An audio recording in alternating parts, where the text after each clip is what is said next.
Hello friends, आज हम जानने वाले हैं आईपीसी की धारा 292 के विषय में।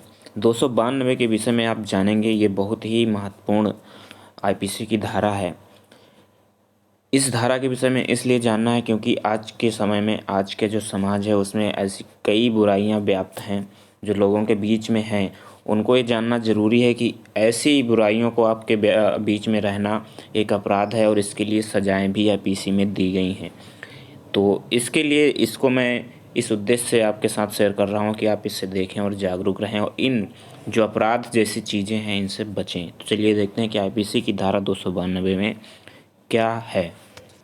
फ्रेंड, जैसा कि आपको दिख रहा होगा, आईपीसी की धारा 292 में इसमें अश्लील गालियाँ देना, अश्लील साहित्य बेचना, पब्लिक प्लेस में लड़की पर भद्दा कमेंट करना और पब्लिक प्लेस में किस करना या अश्लील कार्य करना, ये अपराध की श्रेणी में आते हैं।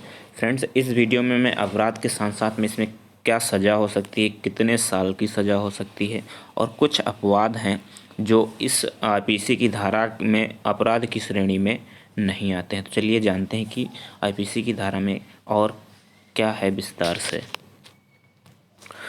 फ्रेंड्स, आईपीसी की धारा 292 के अनुसार यदि कोई भी व्यक्ति किसी ऐसी पुस्तक, पुस्तिका, कागज़ या कोई ऐसा लेख, पत्र, रेखाचित्र या वीडियो, ऑडियो या कुछ भी कोई वायरल करता है, बेचता है या किसी के साथ कोई साझा करता है, तो वो एक टाइप से अपराध माना जाता है। ऐसी चीज़ें जिससे लोगों में कामोद्दीपक उत्पन्न होता हो, यानी कि काम भावना उत्पन्न होती हो और वो कामुक व्यक्तियों के लिए रुचिकर हो, तो ऐसी वस्तुएं अपराध की श्रेणी में आएंगी। फ्रेंड्स, इसके साथ ही साथ आप ये भी देख लेंगे, किसी भी मत का प्रभाव समग्र रूप से विचार करने पर ऐसा व्यक्ति को दुराचारी या भ्रष्ट बनाए तो वो चीज़ भी अपराध की श्रेणी में आती है। तो किसी अश्लील पुस्तक, पुस्तिका, कागज, रेखाचित्र, रंग चित्र, रूपण, आकृति या किसी भी अन्य अश्लील वस्तु को, चाहे वह कुछ भी हो, यानी कोई भी चीज़ हो जो अश्लील है, उसे बेचेगा, भाड़े पर देगा यानी कि रेंट पर देगा, वितरित करेगा यानी कोई फ्री में ही मान लो वितरित कर रहा है, या लोक प्रदर्शित करेगा। लोक प्रदर्शित करने का मतलब है कि लोगों को दिखाएगा, जहाँ पे मान लो सार्वजनिक स्थान हो वहाँ पे दिखाएगा, उसको किसी प्रकार का प्रचलित करेगा, यानी किसी भी प्रकार से कोई प्रचलित करेगा, दिखाएगा या प्रसारण करेगा, उससे विक्रय, भाड़े, वितरण, लोक प्रदर्शन, परिचालन के प्रयोजनों के लिए रचेगा या उत्पादित करेगा, यानी खुद बनाएगा या अपने कब्जे में रखेगा, तो वो अपराध की श्रेणी में आएगा। इसके अलावा फ्रेंड्स, हम देखते हैं किसी अश्लील वस्तु का आयात करेगा, निर्यात करेगा, यानी कि कोई अश्लील वस्तु है, वस्तु में जैसा कि मैंने बताया है, कोई कागज़ हो सकता है, रेखा चित्र हो सकता है, रंग चित्र हो सकता है, पुस्तक, वीडियो, ऑडियो, कुछ भी हो सकता है, यानी किसी भी वस्तु का जो अश्लील वस्तु है उसको कहीं से मंगवाएगा या किसी के पास भेजेगा। जैसे कि लोग आप आज के समय में व्हाट्सएप पर, फेसबुक पर शेयर करते रहते हैं एक से दूसरी चीज़ें, तो अगर ऐसा आप कर रहे हैं तो भी एक अपराध की श्रेणी में आता है। तो आयात, निर्यात या परिवहन पूर्वोक्त प्रयोजनों में से किसी प्रयोजन के लिए करेगा तो वो अपराध माना जाएगा। किसी ऐसे कारखार में यानी कारखाने में भाग लेगा या उससे लाभ प्राप्त करेगा। कोई ऐसा कारखाना है जहाँ पे कोई अश्लील वस्तुओं का निर्माण होता है या फिर बनाई जाती हैं, बेची जाती हैं, उसमें भाग लेगा या उससे कोई लाभ प्राप्त कर रहा होगा, तो भी वो इस धारा के तहत अपराध का भोगी होगा, यानी कि अपराधी माना जाएगा। ठीक है, यानी कि कोई ऐसी अश्लील वस्तुएं पूर्वोक्त प्रयोजनों में से किसी प्रयोजन के लिए रची जाती हैं या उत्पादित की जाती हैं या बेची जाती हैं या खरीदी जाती हैं या रखी जाती हैं, आयात की जाती हैं, निर्यात की जाती हैं या लोक प्रदर्शित की जाती हैं, किसी भी प्रकार से प्रचालित की जाती हैं, तो वो अपराध की श्रेणी में मानी जाएंगी। यह विज्ञापित करेगा, यानी कि मान लो उसके पास कोई है अश्लील चीज़ें तो उसे विज्ञापित करता है, यानी कि ऐड दिखाता है, विज्ञापित प्रचार करेगा।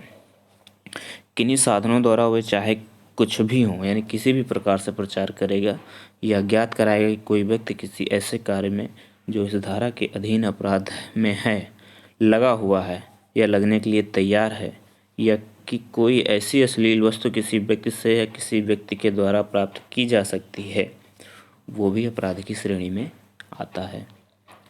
ठीक है, अगला देखते हैं कि किसी ऐसे कार्य को जो इस धारा के अधीन अपराध है करने की प्रस्तावना करेगा या करने का प्रयत्न करेगा तो दोषी कहलाएगा। फ्रेंड्स, जब पहली बार वो दोषी बनेगा इस धारा के तहत, जब पहली बार इस धारा के तहत दोषी सिद्ध होगा तो उसको 2 वर्ष तक की सज़ा हो सकती है या फिर 2,000 रुपये का जुर्माना देना पड़ सकता है। ठीक है, यानी कि पहली बार जब वो पकड़ा जाएगा, अपराधी घोषित किया जाएगा तो उसको 2 वर्ष तक की सज़ा हो सकती है या 2,000 रुपये तक का जुर्माना हो सकता है। लेकिन इसके बाद भी अगर ऐसे कार्यों में वो संलिप्त पाया जाता है और फिर से पकड़ा जाता है तो उसको 5 वर्ष तक की सज़ा हो सकती है और 5,000 रुपये तक का जुर्माना या दोनों से दंडित किया जा सकता है। ठीक है फ्रेंड्स, यहाँ तक आपको समझ में आया होगा। यानी कि कोई भी अश्लील वस्तु, पुस्तक, कागज़, रेखा चित्र, ऑडियो, वीडियो कहीं भी किसी को कोई दिखाएगा, बेचेगा, आयात करेगा, निर्यात करेगा, प्रदर्शित करेगा, कुछ भी करेगा तो वो अपराध की श्रेणी में आता है। तो फ्रेंड्स, इस चीज़ों से बचना है आपको, इतना याद रखना है, नहीं तो आप अपराधी घोषित कर दिए जाएंगे और 2 वर्ष या फिर 5 वर्ष तक की सज़ा भी आपको हो सकती है। इसमें कुछ अपवाद भी होते हैं जो अपराध की श्रेणी में नहीं आते हैं। अपवाद क्या हैं, चलिए देखते हैं। फ्रेंड्स, अपवाद ये हैं कि जैसे मान लो कोई ऐसी पुस्तक है, पुस्तिका है, कागज़ है, कोई लेख है या रेखा चित्र है या कोई वीडियो है, ऑडियो है, कुछ भी है जिसका प्रकाशन लोकहित में किया गया है। यानी लोकहित का मतलब जनता के हित में किया गया है। इस आधार पर न्यायोचित साबित हो गया है कि पुस्तक, पुस्तिका, कागज़, ऑडियो, वीडियो कोई साहित्य है, कला है, विद्या है, सर्वजन से संबंधित है, यानी कि जनता से संबंधित है और जिसका उद्देश्यों के हित में है, यानी कि जो भी जनता है उसके हित में उसको प्रकाशित किया गया है, तो वो अपराध की श्रेणी में नहीं आएगा। जो सद्भावपूर्वक धार्मिक प्रयोजनों के लिए रखी या उपयोग में लाई जाती है वो चीज़ भी अपराध की श्रेणी में नहीं मानी जाएगी। दूसरा है प्राचीन संस्मारक, जैसे कि बहुत से हमारे देश में मंदिर हैं, उनमें भी कुछ कभी कभी आपको ऐसा लग सकता है कि ये अश्लील है, लेकिन उनको भी अश्लीलता की श्रेणी में, यानी कि इस धारा की अपराध की श्रेणी में नहीं रखा गया है। उसमें मूर्तियों के प्रवहन के उपयोग में लाए जाने वाले, किसी धार्मिक प्रयोजन के लिए रखे या उपयोग में लाए जाने वाले किसी रथ पर तथित उत्कीर्ण रंग चित्रित या अन्यथा रूपित हों, उनको भी अपराध की श्रेणी में नहीं रखेंगे, यानी कि उन्हें अपवाद स्वरूप माना गया है। तो फ्रेंड्स, ये वीडियो हमारे बनाने का उद्देश्य आपको मात्र जानकारी देने का था।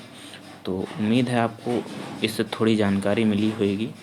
तो अगर आपको इससे जानकारी मिली है तो वीडियो को लाइक, शेयर और सब्सक्राइब ज़रूर कर लेना और दोस्तों इन अपराधों से बचना। धन्यवाद दोस्तों, जय हिंद, जय भारत।